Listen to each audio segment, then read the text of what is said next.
Oh, dude. Let me tell you, this is probably the nicest I've dressed on the podcast in a while. All right. Now, I know that's not saying a lot because I wear Bugs Bunny shirts, but dude, look at this, right? The slim fit black tee unbuttoned, show off a little chest. The chain underneath, dude. The hair is just so eloquently groomed. A little stubble, like I'm feeling fancy, okay? Now, I'll tell you what the deal is. I've been watching a lot of Italian gangster films, and this dude, there's just something about it. I don't think the practice that they're doing is all that great, the way they're putting hits out on people, but you have to admit they do it with some class. The suits, the button, like they look good while doing it. I get while in Goodfellas, he's like, all I've ever wanted to be was a gangster. I'm like, dude, I don't want to be a gangster, but I would like to just have some of that fashion, you know? Why does it look so cool? Why is it so glamorized? You're like, this shouldn't be, but kind of. God, it's freaking dang. Dude, look at this. If I put on my sunglasses that I've worn, these yellow ones, oh, is this not an ensemble? Huh? You start getting a little accent, you start getting into the culture. Put me down at the table with the boys, right? Nail me in. Hey, you, get some prosciutto for me and my guys, huh? What's that taking so long?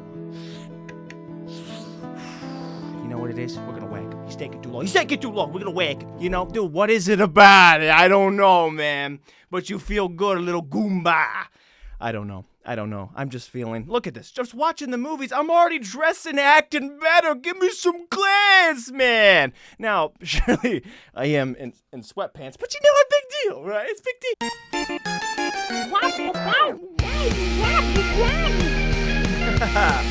That's what it's all about, isn't it? Isn't it not? Hey, peeps, welcome back to Full Circus. My name is Tristan Sartoris, and I'm so happy to be here with you guys today. Before I go any further, let me just say, I'm recording the podcast a little bit earlier. Now, usually, this means I'm fitting into a schedule. Things are coming up. It's getting busy. Things are getting tight, but that's not the case, all right? It's just early because it's early, because I'm in a great mood. I am. And I feel like just getting a little silly with y'all. So here I am. Let's get a little silly, okay? Let's start feeding the silly geese and have a great time, right? So what's been going on, dude? Recently, I got recast in a voiceover project. It's heartbreaking, I know. Okay, it was hard. Ultimately, it was my decision. I didn't get fired and removed from it, but let me explain. So what happened was I've been working on this thing for months, right? And my original audition for it was kind of all over the place. Like there was too many different voices the guy had. And it was my fault that I auditioned this way, and then the way that they wanted it replicated was not that. So he had voices like, yes, and we're going to hit the and he was very squeaky, and he had more gravelly, and he was like, more shout. Like there was just too much going on. I kind of biffed the audition, honestly, and they're like, hey, we love it. So I said, okay.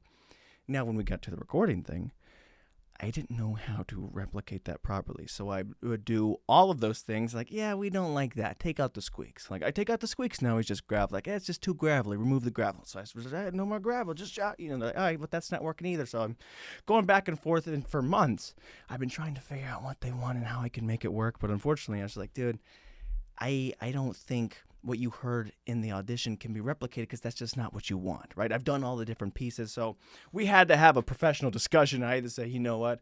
I love working with you guys. And I'd already done another character for the project, so it's fine. I'm in it. But it was hard for me to come to the conclusion that I couldn't bring what they were looking for. But you know what? Is that not maturity? All right, look at me, understanding for the betterment of the thing. Then I'm like, I can't do that for you. You understand? And they loved it. They loved what I had to say, and they were very honest. And you know what? I think we're on better terms for that. So lesson learned. I don't know what the lesson is. I guess be better about the auditions. Only do something that can be replicated over thousands and thousands of different voice lines. Or, I don't know. It was just kind of complicated. Is it my fault? Is it their fault? I don't know. Who's to say? I would say it's probably my guess. It's theirs. No, it was just a mutual decision to split. And it's hard, man. It's hard. Voiceover stuff is difficult, man. Speaking of voiceover, I've been doing a lot of different works, and I just wrapped up a different project that I can't speak about right now. But when I was doing it, I accidentally lied, kind of, at one point. We were kind of going over numbers for how long the runtime was for minutes and episodes and whatever.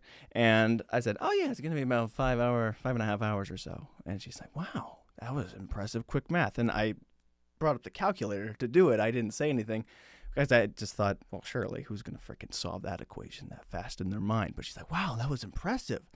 And at that point, I had a split-second decision to go, did I come up with this? I used a calculator and I let it slide, dude. I lied to the person now. Great, we did a great freaking rehearsal. It was a great recording session. And then I capped it off with a lie, dude. Now, I don't ever like lying. I'm kidding. I love it. No, I don't enjoy it, but it's just one of those things where it's kind of lingering. You're like, oh, dude, do I have to go back and say something? Should I have corrected myself? Is this person going to go the rest of their lives thinking, gosh dang, Tristan is quick with it, right? Maybe she'll start feeling bad about herself when she's like trying to figure out the one time. Dude, how did he do that? How is this guy so smart? He couldn't even get the right audition to fit the voice line. He had to recast himself, but yet he's cranking out numbers like Einstein.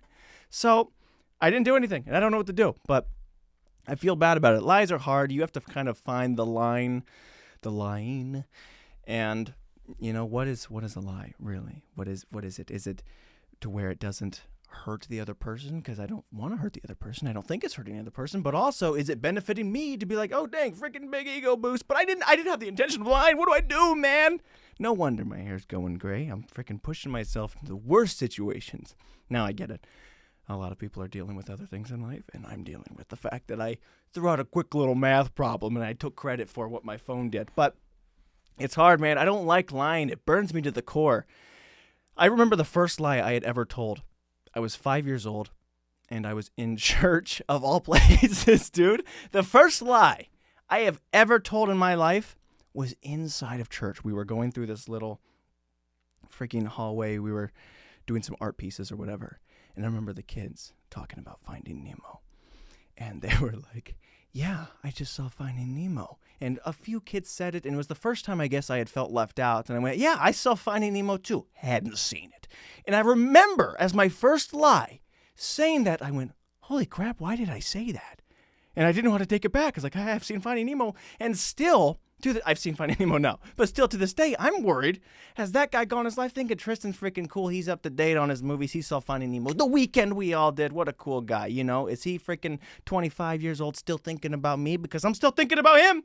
I'm still like, oh, dude, how do I make amends for these things that have happened so far? And for your worst lie to be in a church, like, it's just the worst way to start off, isn't it? I mean, there's so many better places. I mean, you shouldn't lie, but there's so many better places to do it, okay? Because now, if you're willing to lie in a church, where are you not willing to lie? They bring me into court. I'm like, hey, we're lying on the Bible. It's like, hey, does this even matter to this guy? He started off lying in church. Do you think he cares about whether his hand's on the Bible or not? No. So I'm still torn over that. I'm still worried about that guy. Like, I'm a fraud to this kid. If he comes back, he thinks, yeah, I remember Tristan. He's the guy that saw Finding Nemo same time we all did. No, I'm not, dude. I'm far behind on pop culture. I'm sorry, whatever your name is, but I know I lied to you. It's hard to be fraudulent. That is an extreme case. There's a weird, I would call it imposter syndrome, but it's just straight imposturing. You're just lying. You're just not really what you're saying you are. So, I don't know. I don't like lying. My face also gets really red. Like, I don't think I'm a good liar. I'm a good actor. Okay, I guess if I was in the scene, then I can pretend. But, Tristan Sartoris is not good at lying. His face gets red. He's like, oh, freak. But I don't know what that is. I can't stop that. Although my face gets red a lot of times. I don't know what it is about speaking publicly.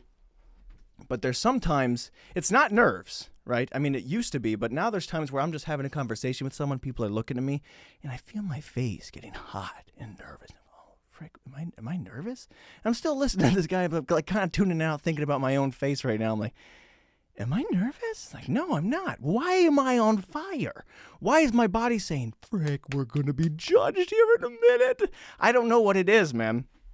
There's something, I guess I'm just a recovering stage frighter, there's got to be some sort of group for stage frightists where they just all like, hey, my name's Bob. Hi, Bob. And they're all turned away. Like all the chairs are facing outwards, like that's the kind of session they're having. And each session, as they slowly overcome their fears and their anxieties, the chairs just slowly pivot inwards. And that's the end of the class where they all face each other and say, hey, I'm here. And they go, hi, here, So that's where I need to be, I guess. Like, I don't feel nervous doing it anymore, but I feel my body having this reaction, like saying, we should be nervous, dude. Are you not freaking out? It's probably because of all the lies I've told. I guess I'm scared they're going to catch up with me. I don't know, man. I don't know. So the moral of that story is to not lie, especially in church of all places.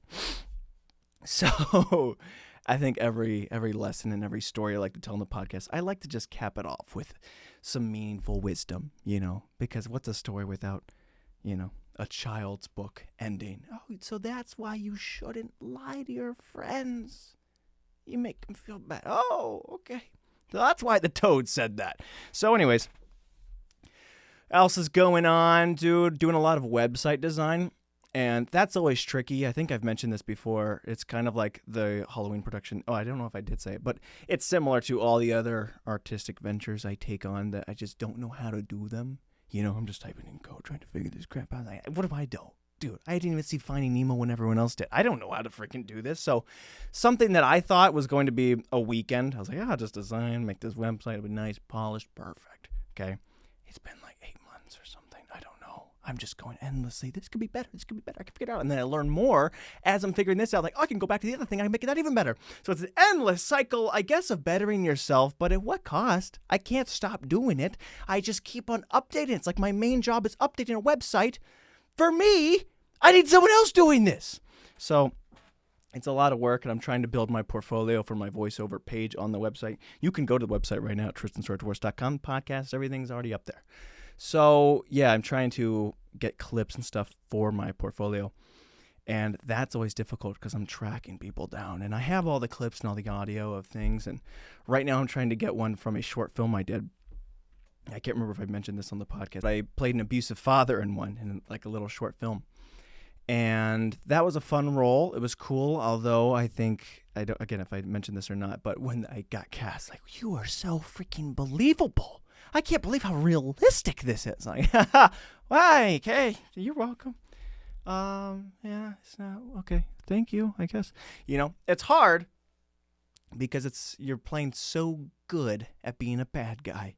And that's difficult. But I'm trying to get that clip, and you're just tracking down people and pestering them over. Hey, can I use this? Does it work? Is it out? Like, hey, we're doing.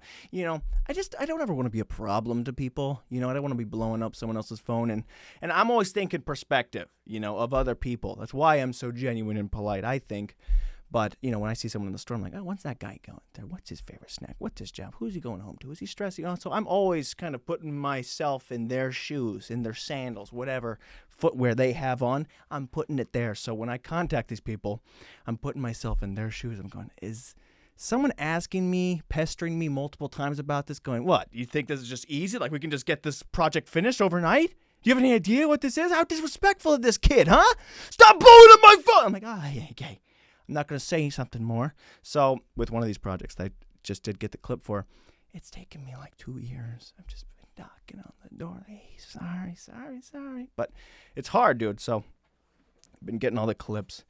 Been having a time, man, and being an abusive father, I guess. I'm better at being an abusive father that I did not get recast in than this, like, just ogre-ish character. They're just kind of, hey, what's it? And he's like, you're better as an grumpy old man. Speaking of that, dude, I talked about my gray hair on the podcast, the last episode, and I capped it off by saying I was over-exaggerating a tad. But I do want to mention that I'm trying to reverse it, frickin'. Gosh dang it, all right? So let me tell you this. I don't know what the science is. I've seen some people say you can't, say some people can't. I don't know if it's a melanin, a vitamin, mineral, stress. I don't know how it happened. Could it just be genes? But I have now decided I will dedicate the future of my life to reversing said change, okay? Again, might not be possible. I might die pursuing this cause. And you know what?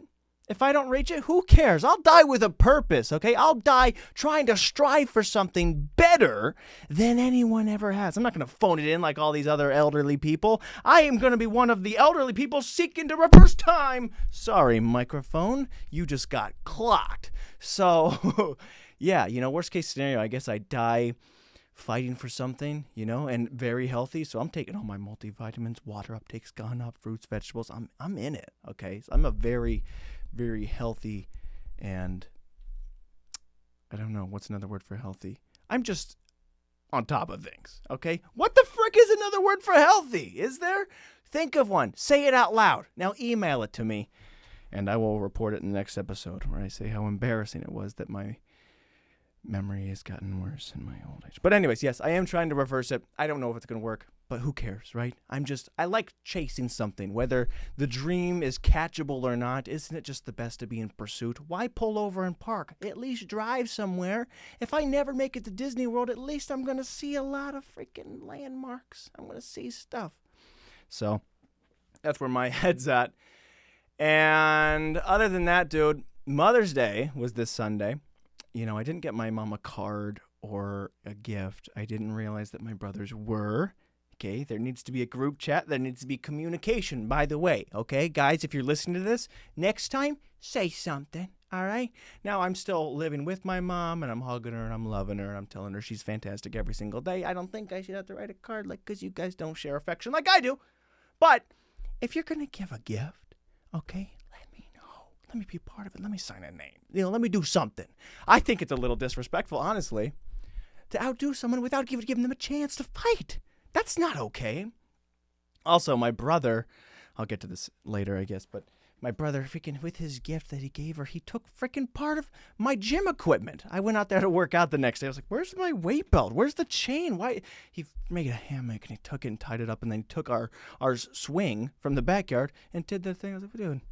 I feel like I should have got to sign the name on that one, How's that fair? You're taking my stuff. I want half gift, all right? So to Mom, just to let you know, some of that stuff I had a part in, all right? But I didn't get her a card because I said my sweet, loving praises here on the podcast, and it was great. Again, I love my mom, and I still love my mom, and I will always love my mom. And all the mothers, really, okay? I mean, I'm not going to love all the mothers. Some of you mothers, So, yeah, for Mother's Day, it was good. We went to church to start off. It's always very packed. I don't remember if I talked about this on the podcast as well. Dude, is my old age getting worse? I don't know. But I don't like that in church our pastor keeps going, you know what? We need to try and recruit more Christians to get in here and fill the church. Dude, no. All right? This parking lot is packed. How dare you say we need to get more Christ followers, all right? Build a bigger building. If you want more, we are having different traffic cops, cones. There's like 18 people out there that are just volunteering to try and help move around. We can't have more people. You're already parking a quarter mile in the woods. It's not okay. So, you know what?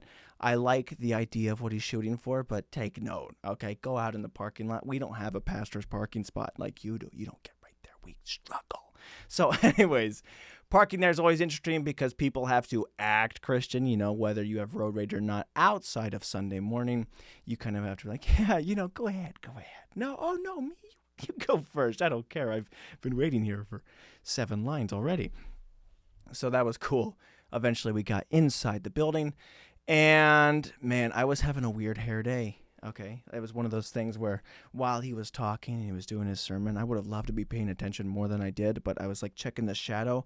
This side of my head was fluffing out. Okay, it was just big and poofy. And this side nicely tight and combed. I couldn't get it to stick.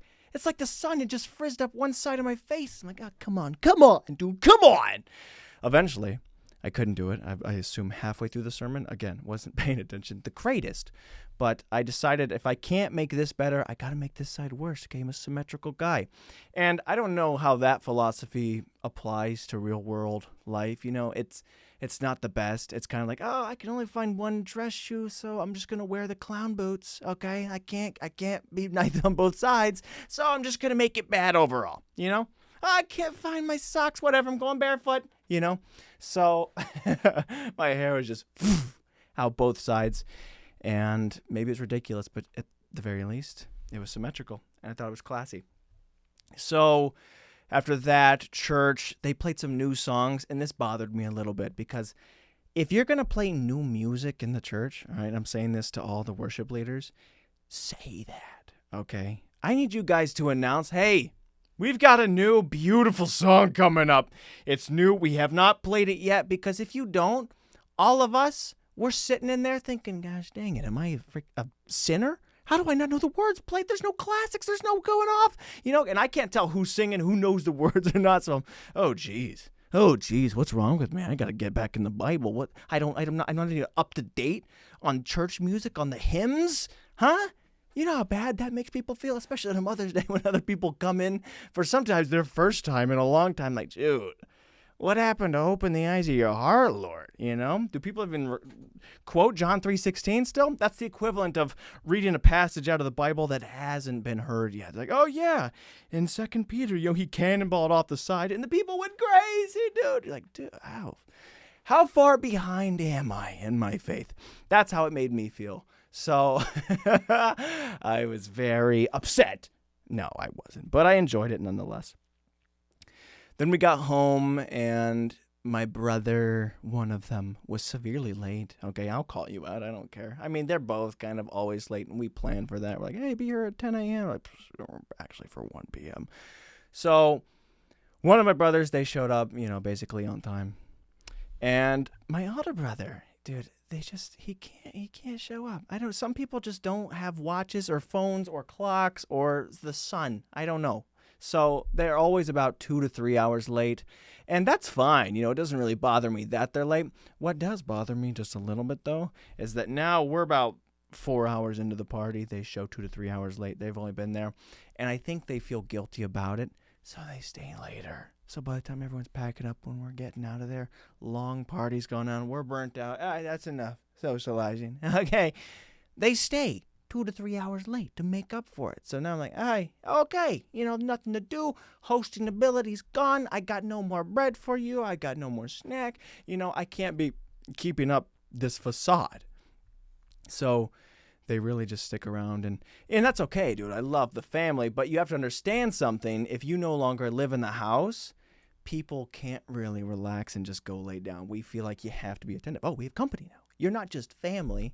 This isn't just a visit. You are company. So I'm sticking around. I'm trying to talk, and I got to make jokes. Like, I've already went through all the pages that I have.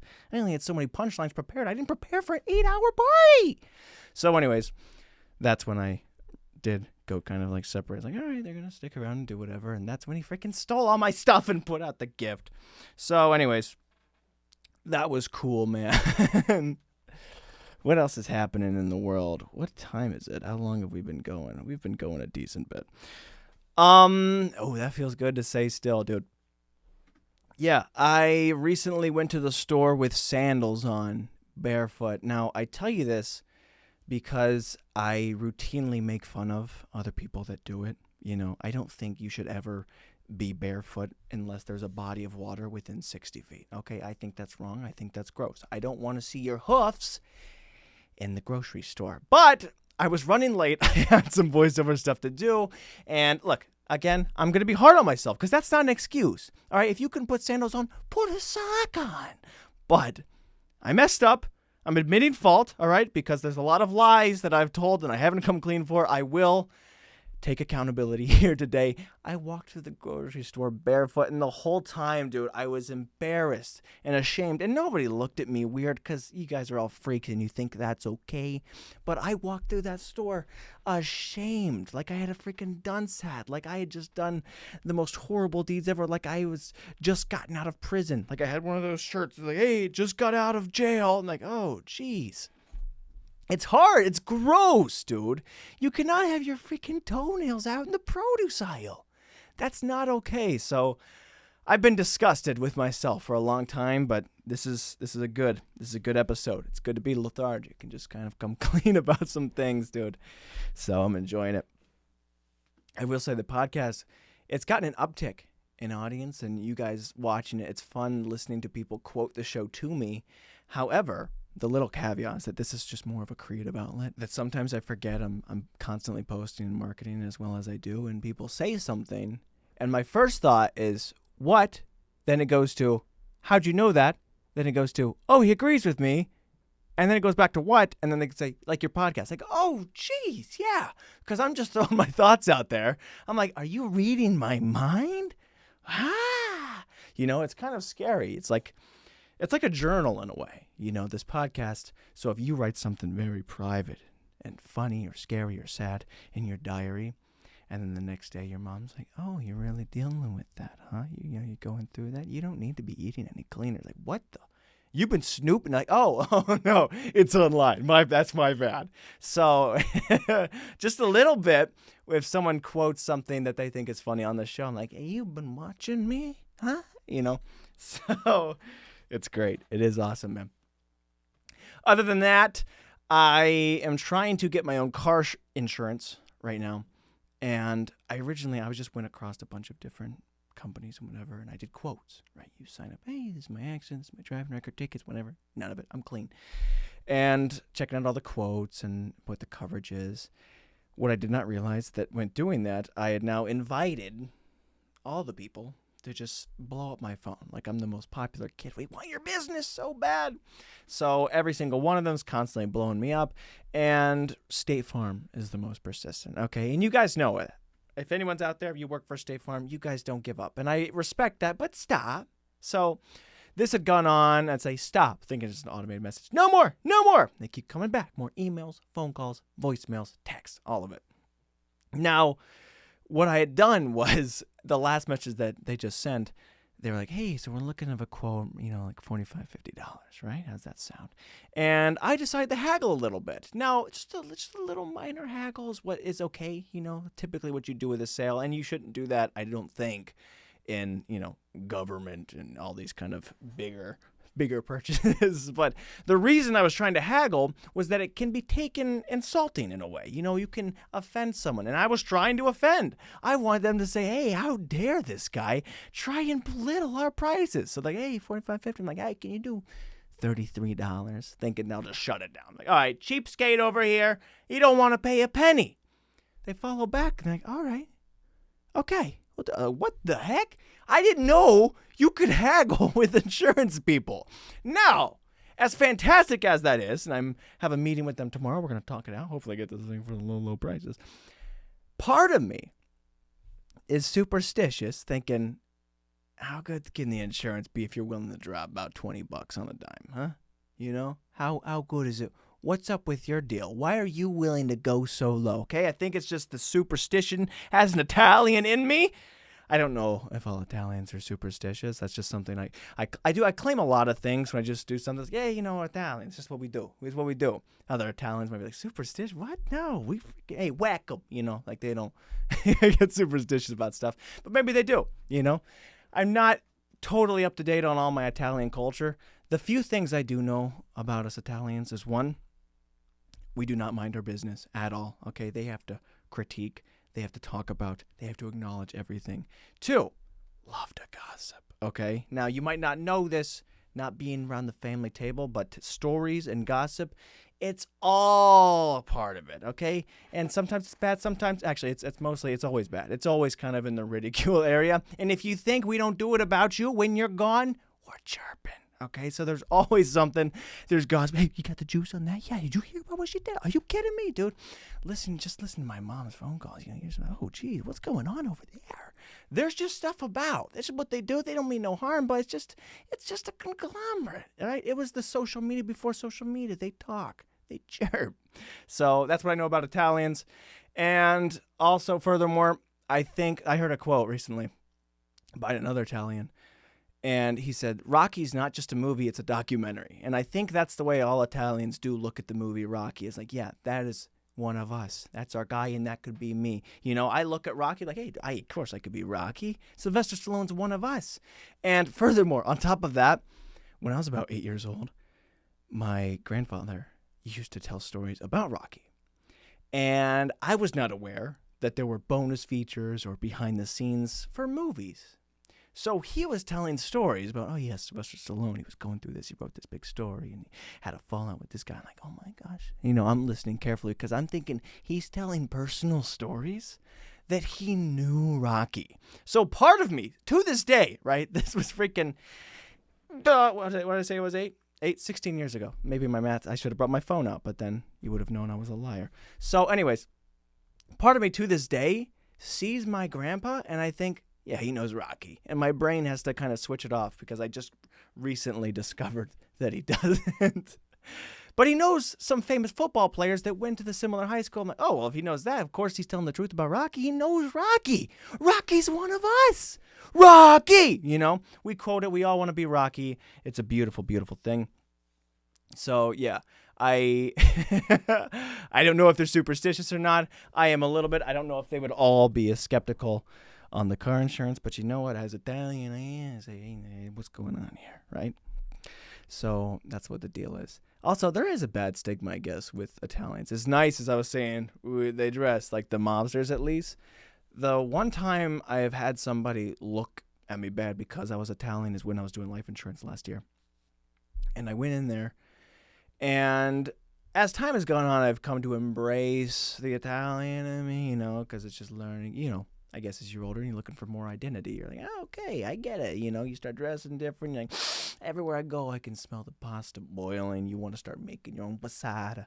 But anyways, I was doing the life insurance, and I was talking about how I was Italian. And she like freaked out, and her eyes are kind of bugging. And she was like, yeah, I was married to an Italian. And I was like, oh, cool. You know, thinking we were going to talk about, you know, bocce ball or something. And she's like, yeah, he freaking threatened to shoot me, roll me up in the carpet, throw me in the bottom of the lake. And I'm like, what? And she's like, yeah, well, you mean, obviously, you know. It's like, no, I don't know. All right? I like meatballs and then marinara. What are you talking? Did you report this guy? So I don't know if I'm accidentally exposing some of the Italian gangsters. But hey, I'm one of you. Okay? I'm one of you. Don't get me like the chair. I'm looking at freaking Italian. Okay. So anyways, yeah, I was very taken aback that someone would look at me like I had the potential to be a criminal. Although, again, as nice as they dress, slightly flattering that they're like, hey, you could be hanging out with Joe Pesci. I'm like, hey, no, but you know. So anyways, yeah. I don't know where I'm going with that. I think I just love being Italian. I've come to love it more. I don't know if they're superstitious, but I'm going to get this car insurance haggling on. So, moral of the story, of all the stories, really, is I'm trying to reverse my gray hair. Never quit. Don't lie. And if you're Italian, just embrace the culture. And sometimes, if it's wrong, it's wrong. So I don't want to be like, hey, you don't open the door for me? Yeah, and of course not. I'm Italian. Like, oh. So now they report back to the other Italians. Like, yeah, I heard you guys don't open doors for people. Tristan say he does that because he's Italian. He's rude. It's like, frick, somebody teach me the customs faster. I need more. I gotta be on. I can't be badly representing people. So, guys, thank you so much. This has been Full Circus. Thank you for having a silly, silly time with me. I love being here with you guys, and I hope to see you again next week, and we will have a more silly goose time. But who knows? Maybe I'll record another episode tomorrow. I just like doing it. Is that okay? And if you're going to quote something to me, kind of like the church song, and say, hey, this is a new song, say, hey, podcast quote, don't stutter your words like that. I'd be like, are you okay? If you come up to me like, hey, let me talk to you about the podcast. And then say the thing like, oh, yeah. You know, don't scare me like that. So, guys, thank you so much. I love you. I'll see you in there.